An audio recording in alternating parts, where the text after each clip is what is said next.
गिद्ध का झुंड खाने की तलाश में भटक रहा था। भटकते भटकते उनको एक टापू नजर आया जो उनके लिए स्वर्ग सा था। खाने के लिए वहां पर मछलियां, मेंढक और समुद्री जीव थे। उनसे भी बड़ी बात यह थी कि उनका शिकार करने के लिए वहां पर कोई भी जीव नहीं था। वे वहां बिना किसी भय के रह सकते थे।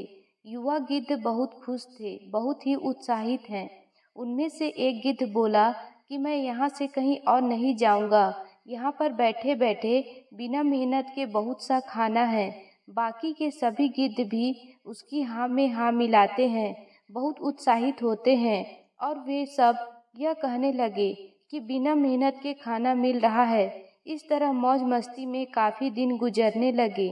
परंतु उनमें जो सबसे बूढ़ा गिद्ध था वो इन सब बातों से खुश नहीं था और उसने अपने इस चिंता को बाकी सभी गिद्धों के सामने व्यक्त किया कि हम गिद्ध ऊंची उड़ान और तीव्र वार की ताकत से पहचाने जाते हैं, पर जब से हम इस टापू पर आए हैं तब से सब आराम तलब हो गए हैं। ऊंची उड़ान तो बहुत दूर की बात है, महीनों से बहुत सारे गिद्धों ने उड़ान तक नहीं भरी है। सब आराम परोस्त हो चुके हैं, सब आलस से भर चुके हैं। आसानी से मिलने वाले भोजन की वजह से हम शिकार तक करना भूल गए हैं। मैंने फैसला किया कि मैं इस टापू पर नहीं रहूंगा और मैं अपने पुराने वाले जंगल में वापस चला जाऊंगा। ऐसा कहते हुए उस बूढ़े गिद्ध ने सबको समझाया कि वह भी उसके साथ वापस चले। बूढ़े गिद्ध की यह बात सुनकर बहुत सारे गिद्ध उस पर हंसने लगे। किसी ने उसे पागल कहा और किसी ने तो उसे मूर्ख की उपाधि दे दी। बेचारा बूढ़ा गिद्ध अकेला ही वहां से वापस चला गया। समय बीता। एक दिन उस बूढ़े गिद्ध के मन में यह विचार आया कि क्यों न मैं अपने पुराने साथियों से मिलकर आऊं। समय बीतता जा रहा है, मैं बुजुर्ग होते जा रहा हूँ, एक बार मैं उनसे मिल लूं। लंबी यात्रा के बाद वह बूढ़ा गिद्ध उस टापू पर पहुंचा।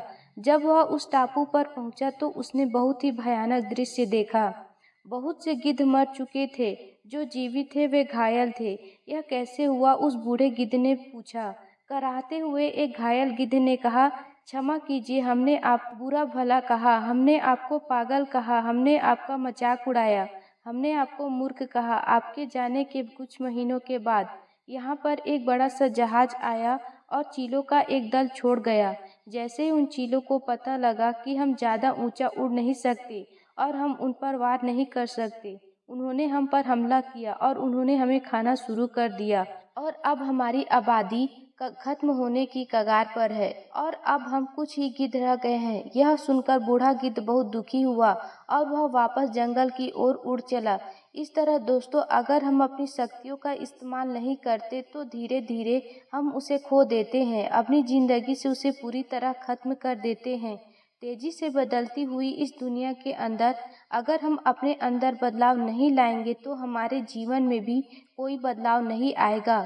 सफलता प्राप्त करने के लिए और अपने लक्ष्य को भेदने के लिए हमें अपने अंदर बदलाव लेकर आना है। अपनी काबिलियत और अपनी ताकत को जिंदा रखिए और इसे पूरी जिंदगी तराशते रहिए और समय के साथ बदलते रहिए।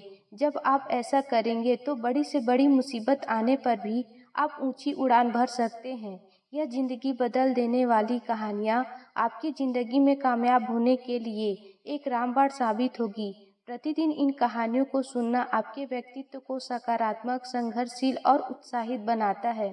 आपका जीवन अनंत ऊर्जा और उत्साह से भरा हो, आपके प्रयत्नों में यश की प्राप्ति हो, आपके स्वप्न पूरे हो, आपको सकारात्मक शक्ति मिले, आप पॉजिटिव रहें, आप कभी हार ना माने। यदि आप मन में हार मान लेते हैं कि आप हार गए तो आप हार जाएंगे। यदि आप मन में मान लेते हैं कि आप जीत गए तो आप जीत जाएंगे। इसलिए यह कहावत कही गई है कि मन के हारे हार है और मन के जीते जीत। दोस्तों, अगर आपको कहानी पसंद आई हो तो चैनल को लाइक और सब्सक्राइब करना ना भूलें।